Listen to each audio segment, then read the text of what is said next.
मध्य प्रदेश के स्कूली शिक्षा मंत्री इंदर सिंह परमार आज हमारे साथ हैं और गौरव की बात यह है कि वो मालवा माटी से हैं, किसान परिवार से जुड़े हुए हैं और आज ग्रामीण भारत में हमारे साथ हैं। सर, आपका बहुत बहुत स्वागत है ग्रामीण भारत। धन्यवाद। सर, मध्य प्रदेश में फिर से एक बार भारतीय जनता पार्टी का राज आ चुका है और आप जो हैं इसमें स्कूली शिक्षा मंत्री हैं, किस हिसाब से देखते हैं? मध्य प्रदेश की जो शैक्षणिक स्थिति है, विशेषकर स्कूल शिक्षा की, उसमें बहुत बदलाव की आवश्यकता है। हम राष्ट्रीय शिक्षा नीति का पूरा अध्ययन कर रहे हैं, विद्वान लोगों के साथ उस पर सेमिनार कर रहे हैं और उसमें से हम मध्य प्रदेश को अच्छा राज्य शिक्षा के क्षेत्र में गिना जाए उस ओर कदम बढ़ा रहे हैं। कांग्रेस की सरकार जब थी तब देखा गया था कि तबादले बहुत युद्ध स्तर पे किए गए थे, कई लोगों को परेशान किया गया था। कुछ नीति आपकी? कांग्रेस ने प्रताड़ित करने के लिए और पैसा वसूल करने के लिए ट्रांसफ़र किए थे। हमारी नीति ये नहीं होगी। हम वाजिब ट्रांसफ़र पर विश्वास रखते हैं, अनावश्यक ट्रांसफ़र हम नहीं करेंगे। अभी हमारी तरफ से कोई बैन खोला नहीं गया है। कोई बहुत ज़रूरी है तो वो सीएम समन्वय के द्वारा जो यहाँ की व्यवस्था उससे हो रहा है। सर, स्कूल बंद हैं, तकरीबन 4-5 महीने स्कूल बंद हुए हो गए हैं, बच्चे घर पर ही रहकर पढ़ाई कर रहे हैं। कहीं ना कहीं जो रूटीन का उनका पढ़ाई का तरीका है उसमें बहुत चेंजेस आएंगे। स्कूल खुलने के बाद कोई ऐसा प्लान जो बच्चों को सरलता से अध्ययन प्राप्त होने? कोरोना के कारण पूरा देश प्रभावित हुआ है, जिसमें मध्य प्रदेश भी अछूता नहीं और उसमें शिक्षा क्षेत्र भी अछूते नहीं है। ऐसे संकट के समय यहाँ के समाज ने, यहाँ के विद्यार्थियों ने एक ज़बरदस्त मन परिवर्तन किया है और ऑनलाइन शिक्षा, रेडियो से शिक्षा, टीवी से शिक्षा की ओर हमने कदम आगे बढ़ाए हैं। हमारे शिक्षा विभाग ने भी ऑनलाइन व्यवस्था की है, पर छोटे बच्चों के लिए हमने अपना घर अपना विद्यालय, क्योंकि कई परिवारों में टीवी नहीं है, रेडियो नहीं है और टेलीफोन भी नहीं है और अभिभावक शिक्षित नहीं हैं। ऐसे परिवारों को साथ संवाद करना और किसी स्थान पर मिल करके 2 बच्चे, 4 बच्चे, 10 बच्चों को मार्गदर्शन देने का काम हमारे शिक्षक कर रहे हैं।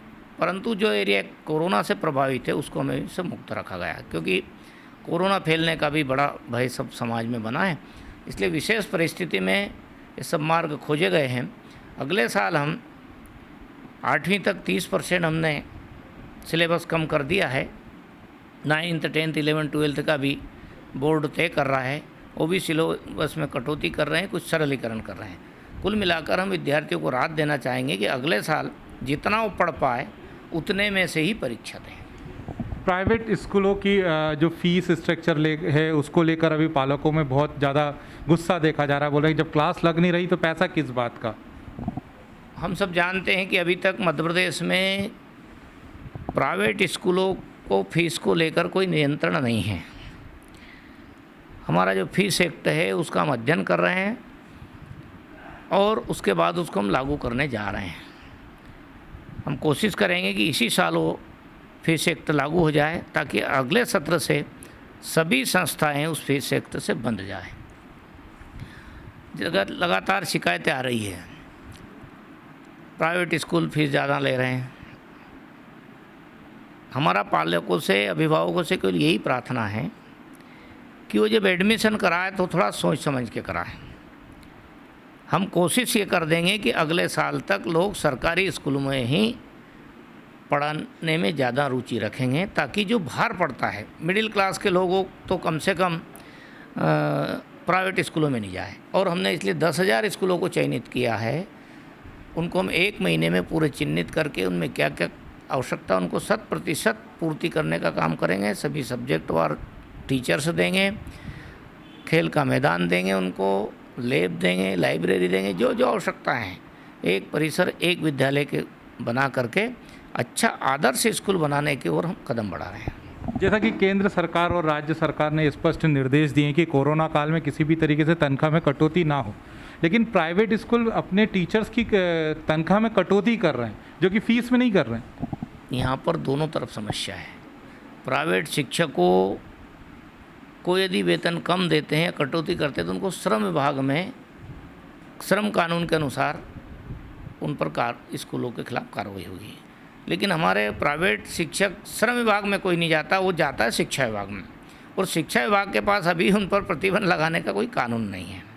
इसलिए ये सब हम फेस एक्ट जो बनाएंगे उसमें सारी बातों को भी हम समाहित करते हुए आगे कड़ाई से पालन कराएंगे। पालकों को और बच्चों को कोरोना काल में आप क्या कहना चाहेंगे, किस तरीके से रहें, पढ़ाई का अध्ययन कैसे करें और अपने भविष्य का निर्माण कैसे करें?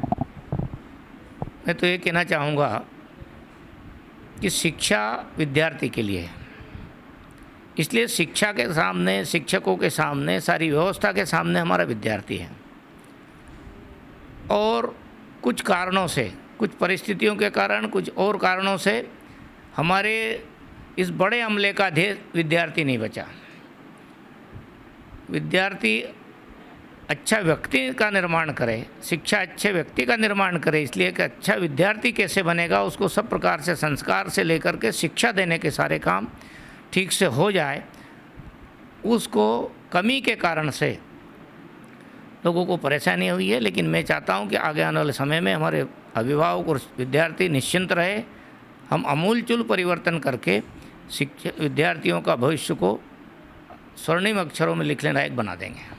मध्य प्रदेश की शिक्षा प्रणाली में आने वाले समय में चेंज करके उसे एक बेहतर भविष्य की ओर लेकर जाना है, ये कहना है हमारे स्कूली शिक्षा मंत्री इंदर सिंह परमार का। सर, आपने हमसे बात की उसके लिए बहुत बहुत धन्यवाद। धन्यवाद आपको, धन्यवाद। हम यही चाहेंगे कि आने वाला जो भविष्य हो बच्चों के लिए स्वर्णिम हो और बच्चे नई नई सफलताएं अर्जित करें। कैमरामैन अनिल के साथ मैं विनीत श्रीवास्तव, ग्रामीण भारत टीवी।